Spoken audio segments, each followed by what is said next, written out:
और बिहार में बीजेपी विधायक लखेंद्र पासवान के निलंबन को लेकर आज जोरदार हंगामा देखने को मिला। बीजेपी विधायकों ने नेता प्रतिपक्ष विजय सिन्हा के साथ सदन के बॉयकॉट का ऐलान किया और सदन के बाहर ही धरने पर बैठ गए, जिसके बाद लड्डू को लेकर बीजेपी और आरजेडी विधायकों में जबरदस्त नोकझोंक देखने को मिली। दरअसल लालू परिवार को बेल मिलने की खुशी में आरजेडी विधायक लड्डू बांट रहे थे और इस क्रम में धरने पर बैठे बीजेपी विधायकों को भी लड्डू दिया जाने लगा। अब पहले से गुस्से में बैठे बीजेपी विधायकों को ये उकसाने वाला बर्ताव लगा। इस पर बीजेपी विधायक नाराज हो गए और फिर झड़प में सारा लड्डू जमीन पर गिर गया। लड्डू गिरने के बाद दोनों पार्टी के विधायकों में जमकर बहस हुई।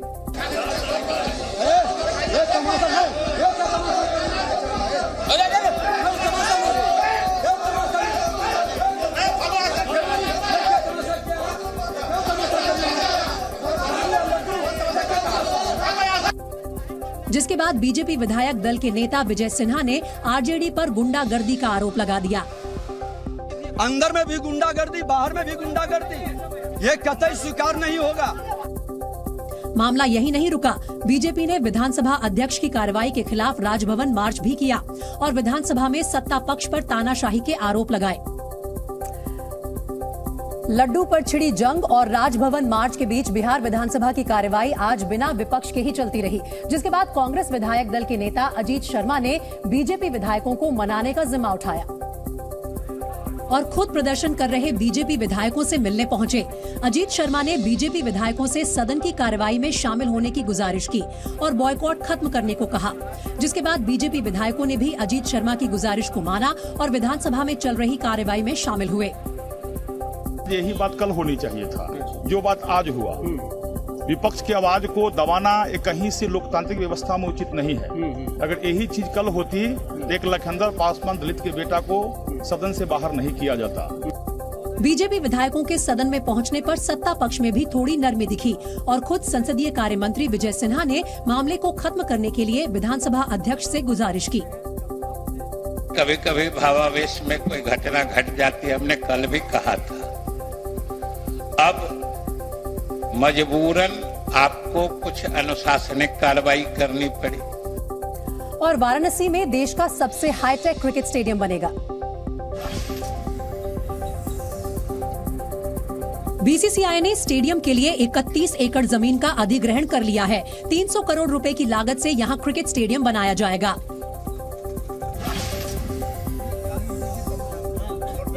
ट्रेनों में बिना टिकट यात्रा करने वाले पुलिस कर्मियों के खिलाफ अभियान चलाया जाएगा।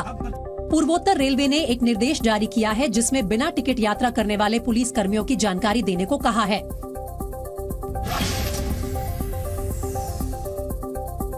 आगरा में एक शख्स ने रील बनाने के लिए यात्रियों की जान को खतरे में डाल दिया। प्लेटफॉर्म पे एक शख्स बिना रोक टोक कार दौड़ाता दिखा।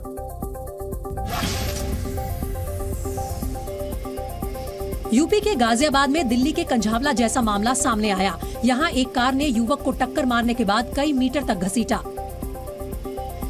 और इस वक्त एक बड़ी खबर आ रही है रायपुर से। रायपुर में बीजेपी कार्यकर्ताओं का प्रदर्शन हुआ है। प्रदर्शनकारियों पर पुलिस ने यहाँ वाटर कैनन भी चलाई।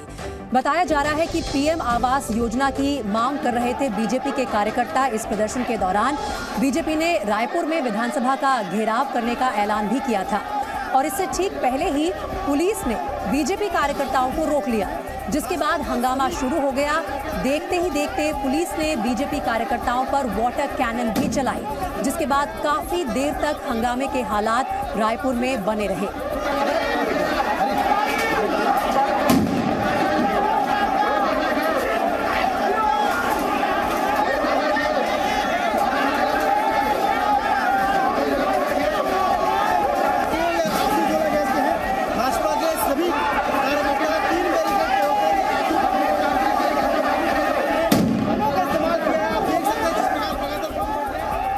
रायपुर में बीजेपी के कार्यकर्ता ये प्रदर्शन कर रहे थे। प्रधानमंत्री आवास योजना की मांग लेकर विधानसभा का घेराव करने का भी ऐलान किया था आज बीजेपी ने, लेकिन पुलिस बंदोबस्त के चलते पुलिस ने इन्हें आगे नहीं बढ़ने दिया और बीजेपी के कार्यकर्ताओं को रोकने के लिए इन पर वाटर कैनन का भी इस्तेमाल किया गया।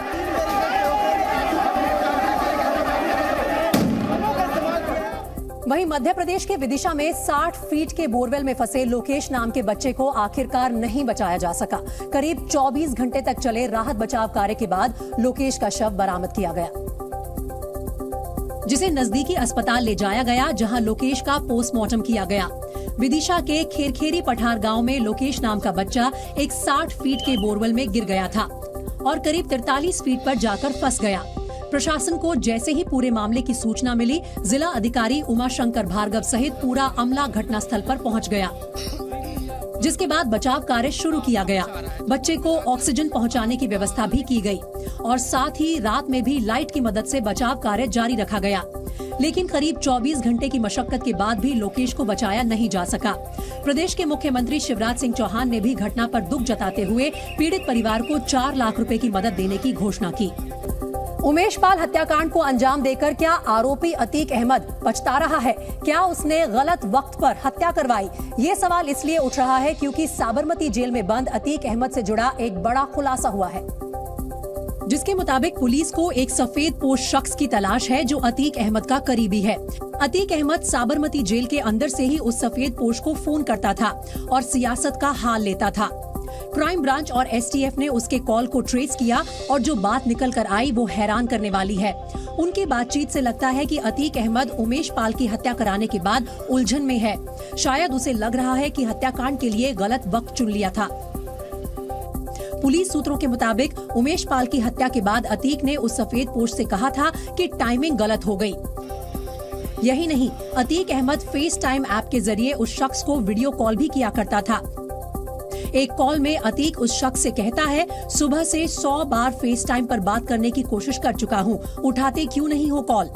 ये कॉल अतीक ने फेस टाइम पर संपर्क न होने पर अपने उसी करीबी से की थी, जिसकी पूरी डिटेल अब एसटीएफ के पास मौजूद है। अब पुलिस को अतीक के उस करीबी राजदार की तलाश है, लेकिन पुलिस से बचने के लिए वो अंडरग्राउंड हो चुका है। वैसे अतीक अहमद तो साबरमती जेल में बंद है, लेकिन उसके साथ ही हर वक्त जेल के आसपास ही रहते थे। यूपी एसटीएफ को एक अहम जानकारी मिली है, जिसके मुताबिक अहमदाबाद में भी अतीक के गुर्गों ने डेरा जमा लिया था, जो साबरमती जेल के पास ही किराए के फ्लैट पर रहते थे। उस फ्लैट में उन लोगों को ठहराया जाता था जो अतीक अहमद से मुलाकात करने जेल आया करते थे। पुलिस जब उस फ्लैट पर पहुंची तो वहां कोई नहीं मिला। यूपी एसटीएफ को अतीक के एक गुर्गे की तलाश है। पुलिस आसिफ उर्फ मल्ली को तलाश रही है। मल्ली साबरमती जेल के पास एक होटल में रुका था। मल्ली हरियाणा होते हुए गुजरात पहुंचा था। रोहतक में मल्ली एक माफिया के ठिकाने पर 2 दिन रुका भी था। पुलिस को शक है कि मल्ली का उमेश पाल शूटआउट से गहरा रिश्ता हो सकता है, इसलिए उसकी तलाश की जा रही है। इस बीच पता चला है कि अतीक अहमद का सरकारी गनर एहतेशाम कई साल से लापता है। पुलिस अब ये जानकारी जुटा रही है कि क्या गनर एहतेशाम की उमेश पाल हत्याकांड में कोई भूमिका है। बताया जा रहा है कि साल 2005 में राजूपाल हत्याकांड में अतीक अहमद के जेल जाने के बाद से ही उसने पुलिस की नौकरी छोड़ दी थी और तब से ही वो लापता है। साल 2004 में फूलपुर से सांसद चुने जाने के बाद अतीक अहमद को सरकारी सुरक्षा दी गई थी, जिसमें एक सरकारी गनर एहतेशाम भी था, जो कौशाम्बी जिले में सराय अकिल के पुरखास गांव का रहने वाला है। 25 जनवरी 2005 को राजूपाल हत्याकांड के बाद जब अतीक अहमद को पुलिस ने गिरफ्तार कर जेल भेजा, तब से ही एहतेशाम न जाने कहां लापता हो गया। एहतेशाम ने पुलिस लाइन में भी अपनी हाजिरी दर्ज नहीं कराई। पुलिस सूत्रों की माने तो उसे नौकरी से बर्खास्त कर दिया गया।